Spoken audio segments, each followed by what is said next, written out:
Namaskar, good evening. You're watching Breaking Ground and I am Swati Joshi. You're watching a continuous coverage, in fact, on the flash floods in Nepal and the massive devastation thereafter. We're getting some breaking inputs at the moment. Prime Minister Narendra Modi has spoken to the Prime Minister of Nepal, Balin Shah, and has conveyed condolences on the loss of lives due to the flash flood in Nepal, in Rasua. Prime Minister Narendra Modi has also extended all possible humanitarian and relief assistance. So Prime Minister Modi there speaking to the Prime Minister of Nepal, assuring that all possible help will be extended to Nepal in this hour of crisis. Let me go across to Pragya, my colleague, who's getting us more details on that. India, of course, always comes, to support Nepal at this particular hour, in this time of crisis, extremely essential. Prime Minister Narendra Modi has spoken to the Nepalese Prime Minister, and once again, all possible assistance has been given to the Nepalese Prime Minister.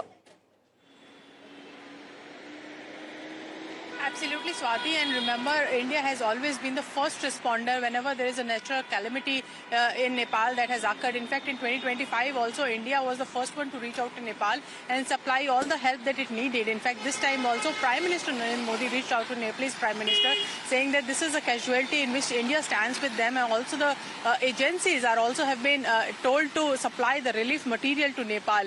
This is also a concern of India as a neighbor.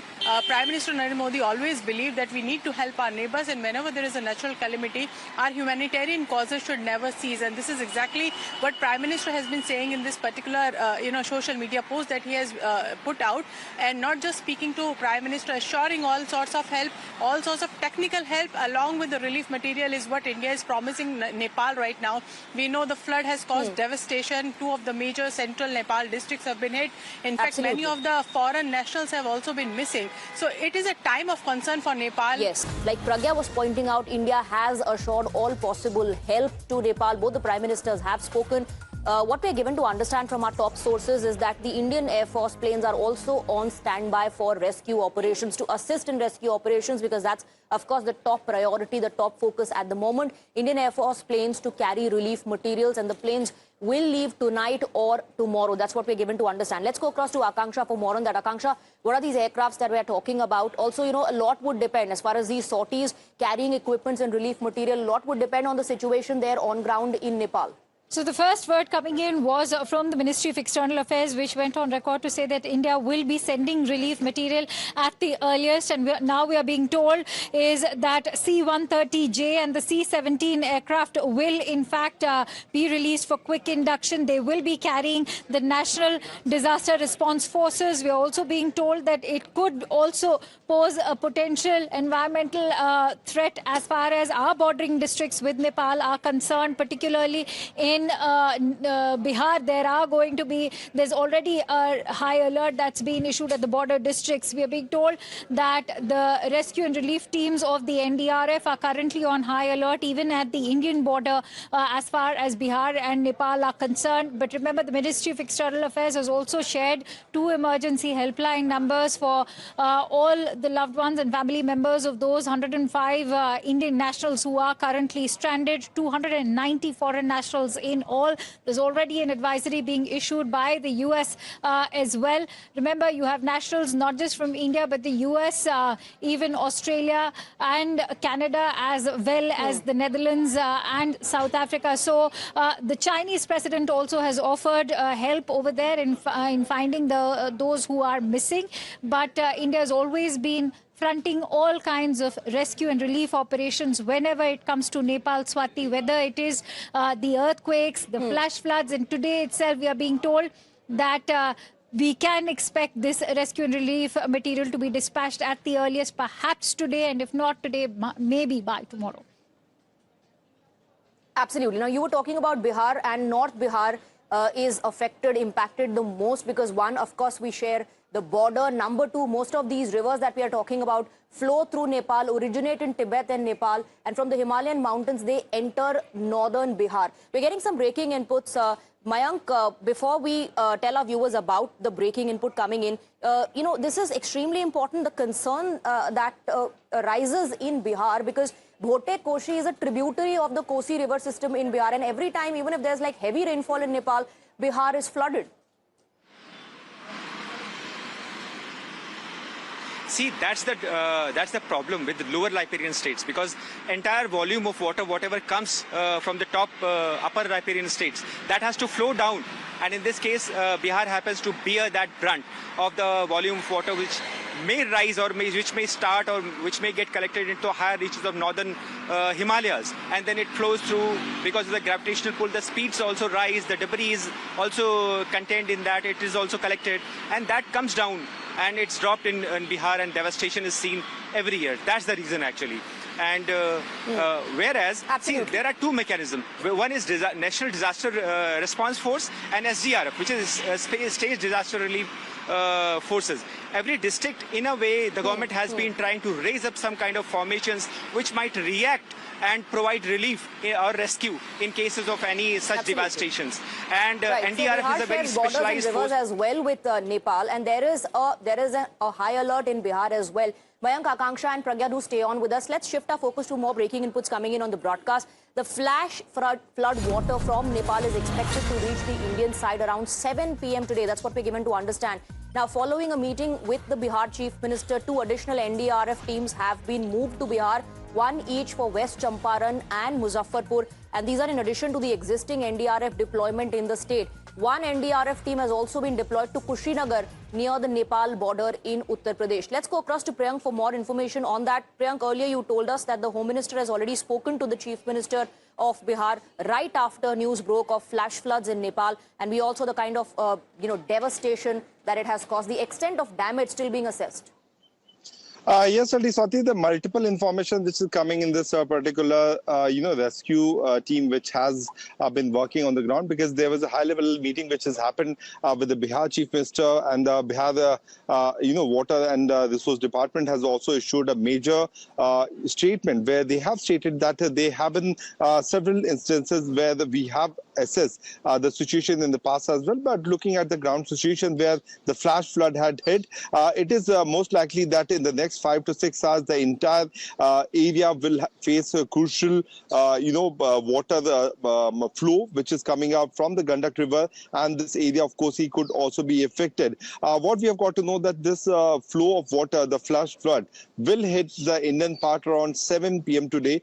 So people have been told to be on high alert, but certainly not to be in a panic mode. 5 to 6 hours are certainly crucial, because by the time the water will settle down, because it's just a matter of few hours before Nepal has been hit with this kind of, flood-like situation. They have also assessed the situation, and what they have stated that the water will flow from the Trishul River towards the Devghat, and then it will go into the Gandak River. So that's a major assessment which has been done by the authorities, which has calculated that from the Trishul River, the water will go towards Devghat and then towards the Gandak River. The estimated, cusecs of water is approximately around 2.5 lakh cusecs. 8,000 cusecs of water is presently there in Gandak River. So the situation is such that every bit of analysis is being done by the Indian authorities, and the other team was there. The Water Resource Department of Bihar as well as the Uttar Pradesh Resource Department was also there. So on total, 2.5 lakh cusec of water is flowing towards India. Deal with the situation. Priyank, do stay on with us. We're getting more breaking inputs on the broadcast. Quickly shifting focus to that. The Embassy of India remains engaged with the relevant authorities of the government of Nepal for early rescue and relief for Indian nationals affected by the flash floods that has taken place in Nepal today. So India in touch with authorities in Nepal to help in the rescue and relief efforts as well, which will continue. The coordination between both governments, both authorities will continue as far as the rescue and relief operations are concerned. Remember, 400 people missing, of which 105 are Indian nationals. Let me go across to Akanksha. Akanksha, we're talking about a region where there are a lot of tourist attractions. You have the Langthang National Park over there, the Gosai Kund Lake. We're talking about a district which is a key trade route between Nepal and China that explains the footfall as far as tourists are concerned. So now, of course, the Indian government and the authorities constantly in touch with the Nepalese authorities to help in relief rescue, and also, to get more information about the 105 Indians who are reported missing. Absolutely. In fact, the travel advisory and the report that's being shared by the Nepal Tourism Board, which is actually sharing the entire breakup of the number of foreign nationals that have been stranded, goes on to name close to 4, 5, 6, 7, 8, 9, 10. 10 tourism agencies, Swati, that have been named over here. And you have foreign travelers from India, Australia, the Netherlands. Many of them, their nationalities have also not still been ascertained or confirmed, unfortunately. 17 from Malaysia, 3 from the United States. You also have South Africa and UK. What's going to be extremely challenging for these Nepalese authorities right now is going to be to ascertain the identity of those who they have not been able to identify. So yes, there's a lot of work to be done, and this cannot be done alone by the Nepalese authorities alone, even though they have mobilized forces, whether it is to do with the district authorities or even, say, the police forces. The scouts and medical teams, even the Red Cross has now jumped to their rescue. But perhaps India, now that we will be sending the NDRF as well, we can expect those personnel also to jump to their rescue. But with China also stepping in, perhaps there is some hope in terms of rescuing those who are still currently stranded and perhaps even buried under the debris. If you see and the kind of scale the success of that these rescue entire and relief operations depends entirely on the situation on ground, whether or not the personnel are able to reach that exact spot. And most of these operations are successful in the initial hours. So it's extremely important to ensure that help reaches to those who are stuck in the flood region ASAP. Stay on with us, Akanksha. Let me also go across to Rohit. Rohit, we were talking about this region, how crucial it is, and why there's so much footfall of foreign tourists that also includes Indians. This sudden flash flood, and there is a video that captures that exact moment that the flash flood started, destroying the river banks, and along with it, whatever was built in its way, the houses, the structures. If you could help us understand the region through the map, Rohit. Yes, absolutely, Swati. So like you were mentioning, the river where we saw, in fact, those dramatic visuals come from, that was the Koshi River. And the situation right now is that when it comes to the Koshi River, this is in fact the Google Flood Hub, which shows you the level of the water in the Koshi River at the moment. So this is the warning level, which is 33 meters. So the river is already well above that. The danger mark is also at 34 meters, and the river at the moment is somewhere above 34 meters. It's inching closer towards the 35-meter mark, and a little above that, when it goes to 36, it is extreme. So at the moment, the river is already above the 34-meter danger level, and that is why you also saw the dramatic visuals that came out from Nepal. And here is, in fact, this is the border of India and Nepal, and this is the river that you can see that is passing by from Nepal towards India. And also going by the information that we just received a short while earlier, we are also getting to know now that the flood waters could come closer and closer to India at around 7 p.m. And this is why even the Home Ministry is keeping a very close watch. The Home Minister also spoke to the Bihar Chief Minister. Absolutely. The Bihar government also is keeping a close watch and NDRF has been mobilized in West Champaran, Muzaffarpur, and extra NDRF teams have been deployed to deal with the situation. Stay on with us. At least 105 Indians are reported missing as the flash floods have wreaked havoc in Nepal. So far, 17 deaths have been reported, and Nepal is on high alert, and so is the bordering state of Uttar Pradesh and Bihar. Just a short while earlier, visuals came in from Rasua, which is at the Nepal-China border, where the water from the Koshi River is seen dangerously overflowing the banks, the river banks, and crashing into buildings, sweeping away some of them along with buses and human beings. They were caught unaware when a huge wave of floodwater engulfed those buildings in that area. In Nepal's Dhading, muddy water engulfed and swept away another bridge as the floodwater breached the banks of the river. The situation in Nepal is serious, and India is keeping a very close watch. So far, we are learning that 19 bridges and 40 kilometers of road have been damaged. Rasua and Nuwakot are among the worst hit areas in Nepal. The Indian government has also issued helpline numbers in Nepal, and India is preparing to send relief material to the country. We just told you that Indian aircraft are also on standby that will be carrying relief material and equipments as well. The Sahastra Seema Bal is also on alert at the borders. Back home in India, the dangerous rise in water levels in the Kosi River has also prompted the Indian government to keep close watch. Home Minister Amit Shah has reviewed the flood threat with the Bihar Chief Minister, and as well as there are certain districts in UP that are on high alert as well. एकदम उस पर पूरी तरह high level team गठन कर दिया गया है। चीफ सेक्रेटरी डीजीपी इसको मॉनिटरिंग कर रहे हैं और तुरंत मैं भी इसको बैठक कर रहा हूं। जरूरत पड़ा तो मैं स्वयं भी वाल्मीकि कर जाऊंगा। Both Mayank and Priyank are with us on the broadcast. Let me go across to Mayank. Mayank, there, like we discussed, the situation in Bihar entirely depends on what has transpired in Nepal. At the moment, of course, what we are anticipating and expecting is that the flood water will reach the Indian side at around 7 p.m. Now, because we're talking about the lower plains in Bihar where the water moves really slowly, and when you're talking about flash floods, remember this water is carrying with it a lot of silt, a lot of debris.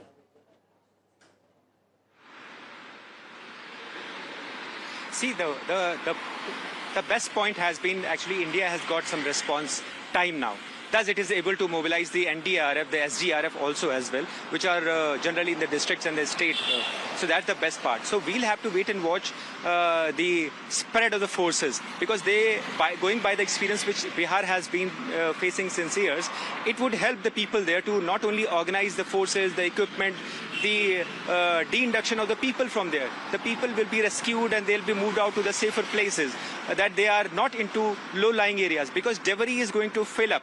And at points, as the experience has been, as we had been covering the Uttarakhand flash floods, the debris rises up to 30 feet, 40 feet. That's the amount of volume of debris which is carried with the gush of the water. So only hope, I mean, that's the best part which for India has been. But Nepal has not been so lucky. The water has been really fast and it has, as you have already brought out and described, that 19 bridges, 40 kilometers in the mountains. It makes it difficult because roads in mountains are made differently. They wind around the sides of the mountains. And if 19 bridges have washed off, line of communication will be very, very difficult. So unless there is a movement, unless there is a bridging between the two... In the visuals that we are looking at, Mayank, that there was no time to warn people who live in those structures on the riverbanks. No alert issued because it happened all of a sudden. That's the reason why it's called flash floods. And, you know, the reason that it carries a lot of silt and debris is why you see infrastructure being hit so badly. Let me quickly also go across to Akanksha. Apart, you know, from the fact that the flash flood water will start entering Indian side at 7 p.m. and there are preparations already underway in Bihar and Uttar Pradesh, the focus also is on missing Indians, Akanksha. The MEA has already been issuing advisories after advisories. In fact, they've also shared 2 helpline numbers. These are toll-free numbers, which we at Times Now are also, in fact, flashing on the screens. The MEA has urged all of those family members of those 105 stranded Indians to reach out to these emergency helpline numbers. Moreover, they've also gone on record to share that Indian authorities, in close coordination with the Nepalese authorities, are currently trying to send out rescue and relief material. We've already shared that there are 2 aircraft that have in fact been deployed.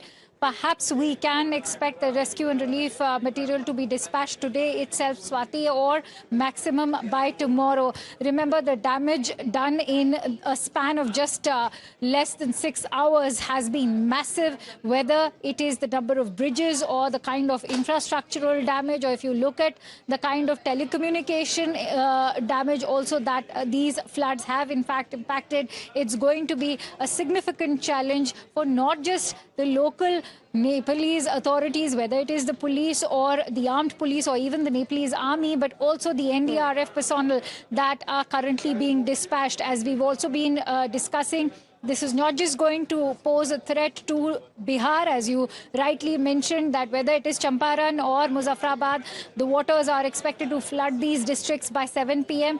But remember, Tibet also is now going to come into focus because this flash flood actually began from Tibet. Absolutely. Infrastructure damaged badly. And when you say structures, there are people living in those structures. And in some of the videos, you can see people running helter-skelter. They don't know what has hit them or what is going to hit them. Priyank is with us on the broadcast as well. Whether it's India, Nepal or any other country, such a calamity, such a catastrophe does leave behind a trail of devastation, which is exactly what you're witnessing through these videos coming to fore. Loss of life and property. See, Swati, one thing is very much clear that the debris could have gone up to 20 to 30 feet. This is what Mike was also pointing out, which we have seen in Dharali, because this is a mountain and cave-like structure which allows the water to flow. And looking at the kind of geography, it's there. The debris could have gone to 30 feet, and that is very dangerous for the human life. What is very worrying for the Indians is the 2.5 lakh cubic of water, which is gonna hit Indian borders in just a few minutes from now, according to the official information. It is approximately 1.5 hours from now when 2,50,000 cubics of water is gonna hit through these rivers. What is very worrying that till now, because of the flood-like situation which was already there in Gandak and Koshi river, the water level was already 80,000 cubics. So if the water level rises, all those low-lying area which are there in West Champaran, in Muzaffarpur, as well as if you talk about Uttar Pradesh, near the Koshi area, these areas, the human life on Indian side could be very much affected. We know that what has happened in Nepal is certainly disastrous. The loss of human lives will be taking so much of time to be calculated, because the debris could be of 30 to 40 feet. This is what we have seen in the past precedent as well. That's why multiple teams will be trying to evacuate those people who are stuck, and the first priority will be given to those individuals who still have a life. But what is coming towards the Indian side is also bearing for the Indian citizens. 2,50,000 cubics of water is an enormous amount of water. How the rescue team will be working there is a major concern. We have told to our viewers, and we have to highlight once again, that there have been additional teams which has already been there in the low-lying areas of Bihar from the NDRF side, and because of the present situation, 2 teams have been rushed to Bihar side, and 1 additional team has been rushed towards the Kuchinagar side. But the amount of water which is coming is very scary. In front of the nature and the nature's fury, Priyank, but then yes, steps can be taken to mitigate the impact of that, which will now be the focus and priority when it comes to Bihar. A very quick break. Our reporters, our colleagues will continue to be with us on the broadcast. More updates on the other side. This is the latest that we are picking up on Nepal flash flood water. We're given to understand that the flood water may reach Bihar by 7 p.m. So Nepal flood water will flow through the Trishuli river. It will first reach Devghat, then Gandak river water is expected to reach Valmiki Nagar barrage. So this is what is going to be the route. And Trishuli, remember, is a major tributary of the Narayani river in Nepal. So severe flash floods in Trishuli and Bhote Koshi has led to this high alert in several districts. High alert is due to the flash floods in Trishuli river, which is eventually expected to flow into the Gandak river in Bihar. Let's go across to Priyank, who's joining us in the broadcast with more details. All of this water, the water level which is rising at the moment, the flash flood water is ultimately going to flow into the Gandak river, is what we're given to understand, Priyank. Yes, Swati, that is a major concern for the Indian citizen, because over the period of last few hours, what we have seen that the devastation has been done in Nepal side. We know that the water flows from China, then it comes to Nepal, and then it enters into the Bay of Bengal while crossing Bihar. That has been the major concern for the Indian agencies, Indian, rescue team members who have been working in tandem to control this situation. People have been told to be aware for the next 2 to 3 hours, because the water will hit the barrage which is there in Kushinagar, the water will hit the barrage which is there in West Champaran as well as in Muzaffarpur. And then after hitting most of these areas, the water will then flow towards the Bay of Bengal side. We know that this is a time period which is going to be there for 2 to 3 years. So tonight is going to be a very challenging night for all those residents who are there in Uttar Pradesh, Kushinagar area toward side, and water level be certainly rising in West Champaran as well as in Muzaffarpur, because this amount of water is certainly of 2.5 lakh cubic of water, Swati, because this is not a water which keep on flowing like the continuous drain. It is a flash flood which has hit Nepal, although we know that the flow of the water will be not in that kind of speed which has been seen in Nepal. We'll also discuss How did this flash flood occur? Was there any cloudburst reported? Was there an avalanche reported? Was it raining heavily? What led and what triggered the flash flood? We'll discuss that, but let's quickly give our viewers a recap of what has transpired so far. At least 105 Indians are reported missing as the flash floods have wreaked havoc in the neighboring country of Nepal. So far, 17 deaths, unfortunately 17 deaths have been reported, and Nepal is on high alert, and so are the bordering states, Uttar Pradesh and Bihar in India. So far, we're learning that 19 bridges and 40 kilometers of roads have been damaged, and that happens when you have river flowing with such pressure, with such a force, carrying with it silt, boulders and debris that damages all the infrastructure and the structure that is in its way. And that's the reason why you saw those structures at the riverbank, those homes, those bridges being swept away. 40 kilometers of roads have been damaged. Rasua and Nuwakot are among the worst hit areas in Nepal. Indian government has also issued helpline numbers in Nepal, and India is preparing to send relief material to the country. Along with helping Nepal, the focus also is on Bihar, where the floodwater is supposed to reach at around 7 p.m. towards the Indian side, and northern Bihar, remember, is always the worst affected whenever the situation changes in Nepal in terms of the weather conditions there. Intense rainfall, flash floods in Nepal. You will see the impact of that in the lower plains in Bihar, especially in the northern part. All right, we have some breaking inputs coming in. Quickly shifting focus to that. A massive rescue operation is currently underway in Nepal. And on camera, there was a dramatic rescue operation that was caught on camera. Nepal Army has now issued an advisory for all the citizens. Adopt high vigilance. That's the message coming in from the Nepalese Army to the citizens of Nepal. And the rescue operation, remember, is currently underway. One such rescue operation was caught on camera. Nature's fury is what is being witnessed in our neighboring country of Nepal. And you can see in these visuals how cars, bridges, roads, houses, all swept away. Everything that came in way of the river flowing with such a massive force, carrying with it mud, silt, sludge, and also boulders. It swept away every single structure that came in its way.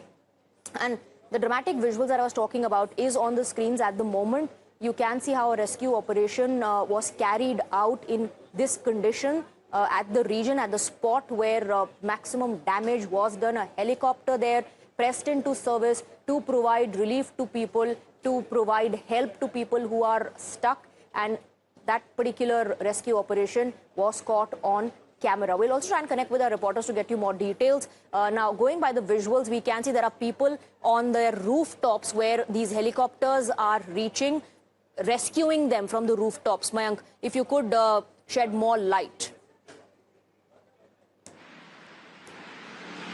Can you please repeat the question? I mean, there was some murmur in the Well, Mayank, we are just looking at all the visuals coming in. First, of course, of the flash floods, and now there are visuals of the dramatic rescue operation that was carried out. You know, in such a situation when your house is surrounded by flood water and sludge and all the silt and debris, people go to the rooftop from where the rescue officials on these helicopters can see them. And one such rescue operation caught on camera. There are a lot of these regions where, you know, rescue operation also, Mayank, will depend on the weather condition there. Helicopters have been pressed into action to provide relief and help people who are stuck. Absolutely right, Swati. See, visual referencing in such cases becomes very important. And for winching sake also, winching is like when you lower down some kind of a rope or some wire which is sturdy enough, which is strong enough to pull up certain amount of weight, which can be one person or two person or something which is which can be hanged below.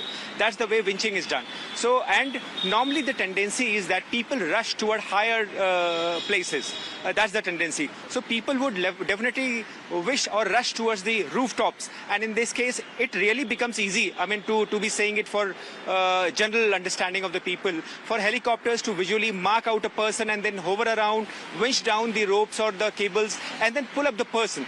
because it also becomes a very specialized operation for a helicopter also, depending on the weather conditions, as you brought out, Swati. Also the air conditions, I mean the flow of the air also, it also affects the operations in such a case. So it will be depending on multiple ways that how the operations will be continued, unless, because air recce is definitely possible. But then line of communications, which is roads in this case, have broken down, at least in the areas which have been affected mostly, been affected the most in this case, Swati. Absolutely. Absolutely. You know, this must have brought back painful memories for the people of Nepal from the time when the earthquake hit the country and several people lost their lives. There was massive damage to life and property back then as well. Mayank, do stay on with us. We have some breaking inputs coming in on the broadcast. Remember, 105 Indian tourists are missing in Nepal. Now, DMK MP says 50 tourists from Tamil Nadu are missing. And the DMK MP has now written to MEA and has sought support. Dayanidhi Maran has also put out a post in which he says, and I quote, that under the guidance of DMK President M.K. Stalin, he has written to the Honorable External Affairs Minister Dr. S. Shankar seeking his immediate intervention for the rescue and safe repatriation of Indian tourists stranded or missing in the devastating flash floods in Nepal, including nearly 50 tourists from Tamil Nadu. So now we know that of 105 Indians who are missing in Nepal, 50 of them are from the state of Tamil Nadu. That's what Mr. Dayanidhi Maran is saying in a post that is put out, where he's saying that he has written to the External Affairs Minister seeking help in locating the Indian tourists, 50 of them from Tamil Nadu, with roads and bridges and communication networks severely disrupted. Dayanidhi Maran has urged the ministry, the MEA, the Embassy of India and the rescue teams to make every possible effort to locate, rescue and safeguard those who've been affected and to ensure their safe return to India. So out of 105 Indians, now we know that 50 are from the state of Tamil Nadu. DMK MP Mr. Dayanidhi Maran is seeking immediate intervention. But remember, MEA has responded, and the authorities here in India, the government of India, is constantly in touch with the authorities in Nepal. Emergency helpline numbers have been issued as well. This information first came to fore through the Nepalese tourism department, that of the 400 foreign nationals and others who are missing, 105 are from India. Let me go across to Dharani, who's getting us more details. And now, Mr. Dayanidhi Maran says of the 105 Indians, 50 are from the state of Tamil Nadu. Well, out of the 105 tourists who are missing at this point in time, Dayanidhi Maran says that 50 of them are tourists from Tamil Nadu.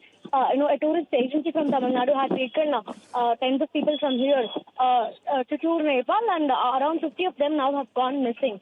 So he has written a letter to the Ministry of External Affairs to help in finding these people, finding about these people, and to expedite the effort to bring back these survivors. That is what Dayanidhi Maran has written. So as far as Tamil Nadu is concerned, out of the 105 missing Indian tourists, it looks like majority of them, they are from the state of Tamil Nadu. And one particular tour agency from Tamil Nadu, which is based out of Kumbakonam, that tour agency had taken, tens of people on a tour to Nepal. So majority of them have gone missing from Tamil Nadu. Well, they belong to this. Well, yes, the agency at this point would be at least able to tell the authorities about the last location of the people who were traveling with the agencies, and based on that, perhaps, it will help us a great deal. Our authorities will get great help from the agencies if they get information about the last location of the Indian tourists, in tracing them, tracking them, locating them,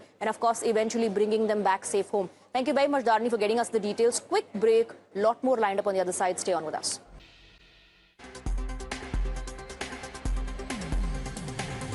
And we are back with some breaking inputs coming in. The FSSAI has issued notices to Juniper Hotels Private Limited following inspections that uncovered serious food safety violations. Regulatory and surveillance samples were collected, with further action to follow based on compliance and sample analysis. Now, in view of the information that we've received and the observations, the FBO has been directed to take corrective actions with respect to non-compliances observed and submit report at the earliest.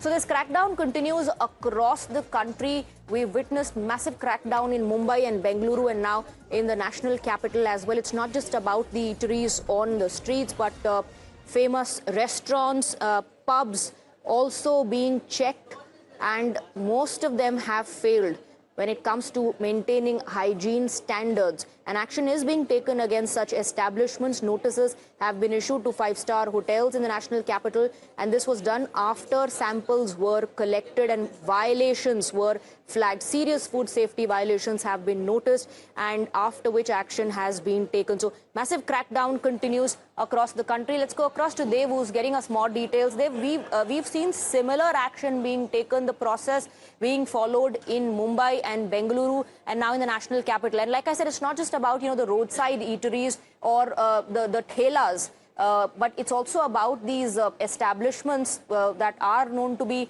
5-star establishments operating in posh areas, famous restaurants and pubs under the scanner as well.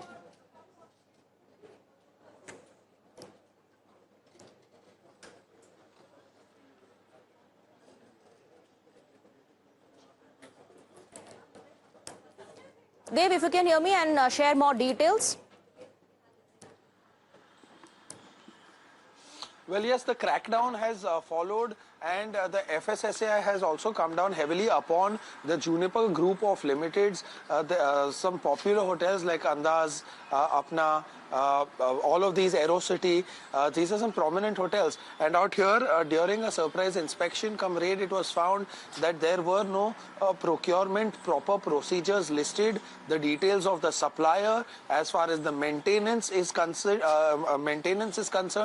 the storage processes. Of course, they found honey twigs, yellow masoor tur dal, mayonnaise. A lot of these products were found to be expired or either not stored in proper condition. In fact, also 87 kilo of sweetener and a cake base was also found to be spoiled. So these are the kind of details that we have at this point in time, and as you can see, also somewhere draw a parallel in the sense that in Mumbai and Maharashtra also, that we are seeing a very serious and heavy crackdown against eateries, prominent hotels Absolutely. and restaurants. So following this, maybe this is following to the other parts of the country as well, and some prominent Absolutely. hotels from Delhi well, are under the not following scanner. the law, they need to face action, and which is exactly what is happening at the moment, because the consumers deserve better. Thank you very much, Dev, for getting us the details. Now, over the last few days, viewers, there have been serious concerns over food hygiene and food safety. From small restaurants to posh clubs, the story is the same. Unhygienic storage, lack of personal hygiene among staff, and pathetic condition of the food that is served to the consumers. In the latest, authorities have launched a sweeping crackdown on high-profile social hubs in India's top cities, uncovering alarming hygiene violations and food safety lapses. There are two cities, Mumbai and Bengaluru, that have put iconic eateries and elite social clubs on notice, yet again raising concerns on the commercial food safety standards. In Mumbai, the iconic Ayub's faces license suspension. Maharashtra Food and Drug Administration, the authority has suspended the food license of the legendary Ayub's restaurant in Fort after officials uncovered multiple food safety violations during their routine check. Officials found housefly infestations, open drains, stagnant water accumulation, and improper unsafe storage of eggs. FDA has now suspended the license of the establishment. Let's talk about Bengaluru. The situation remains the same there as well. Despite consistent food safety checks over the last few weeks, no lessons clearly have been learned. Elite clubs have been raided, and what officials found were cockroach infestations and poor storage facilities. The Karnataka Health Department launched surprise raids across 10 elite clubs in Bengaluru. These are clubs where members pay lakhs just for membership. And what officials found was that much of these places didn't even have basic hygiene. The health department has made several raids at the high-end clubs in Bengaluru. There are more than 10 clubs which the health department has raided, and they found very unhygienic conditions in these clubs. One such club raided yesterday was Bowring Institute. It is a very century-old club, very high-end club in Bengaluru. In fact, for membership itself, 30 lakh rupees is charged for the one membership. It has houses one of the biggest library also in Bangalore, also famous for its tennis lawns. Yesterday, during an inspection which was done by the health department at the institute, they found cockroaches in the kitchen of the boring institute. They also found unhygienic conditions in which the food was kept, based on which notices have been issued to the boring institute by the Karnataka Health Department. In fact, the health minister himself today held a press briefing over this issue and gave out much more details, saying that they found unhygienic conditions in this high-end clubs in Bangalore. Video journalist Ravi for Times Now. This is Imran Khan. Moving on, Gurugram is going through a civic apathy which has turned the Millennium City into Jalgram. One day of monsoon and the entire infrastructure has come down to its knees. Road has given in, leaving massive sinkhole near the IFCO Chowk. Buses with school children were seen stranded on flooded roads. High rises for which residents pay crores were seen drowning due to waterlogging. The broken infrastructure has spared no one. Despite paying taxes, this is what the residents of Gurugram get every year. Waking up to the crisis, Gurugram BJP MP Rao Inderjeet Singh held a meeting with the Chief Minister to discuss the waterlogging issue in his constituency. He acknowledged that waterlogging has been an annual problem in the city. He blamed the construction of residential colonies and roads over rivers and drains and encroachment for the persistent issue. Rao also proposed underground channels for drainage and sought funds allocation for the same. He also emphasized on the need to consult with experts from IIT and formulate a plan to resolve this issue. देखिए, गुड़गांव की ये perennial समस्या बन गई है। साल दर साल वहाँ पे पानी भरता है। आज उसी विषय के अंदर मैं मुख्यमंत्री जी से मिलने आया था। जो वहाँ पे अधिकारी हैं उनकी जवाब तलबी करी जाएगी और कंक्रीट फैसले जब तक इस तरह के ना लिए जाएं, पीसमील फैसले ना किए जाएं, कंक्रीट फैसले जब तक ना किए जाएं, जब तक गुड़गांव की ये समस्या हल नहीं हो पाएगी। मेरे हिसाब से हमारे गुड़गांव के अंदर पिछले 20 साल से पानी की ये समस्या बढ़ती आई है। क्यों बढ़ती आई है कि जो नाले नदियाँ पहाड़ से आकर के और ड्रेन नंबर 8 के अंदर पानी को ले जाया करते थे, उनके ऊपर कॉलोनीज काट दी गई, उनके ऊपर सड़क बन गई हैं, बिल्डर्स ने इलीगल तौर के ऊपर कई जगहों पर कब्जे कर लिए हैं। इन चीज़ों को आज के दिन प्रजातंत्र में हम उनको हटा नहीं सकते, तो मैंने ये सुझाव दिया है आज मुख्यमंत्री जी का कि इतना तो पैसा आप तजवीज़ कर दो कि एक जगह जहाँ पर रोक हो रही है पेरिनियल नालों की, उसके नीचे से जैसे कि हम मेट्रो ले जाते हैं, इस तरह से वहाँ पर नाला बना करके और पुराने रास्तों को दोबारा से चालू कर दिया जाए। यही एक तरीका है जिससे हमारे को गुड़गांव के अंदर पानी से निजात मिलेगी। And that's all we could pack for you in this broadcast. We have a lot more lined up on the other side. Do stay on with us.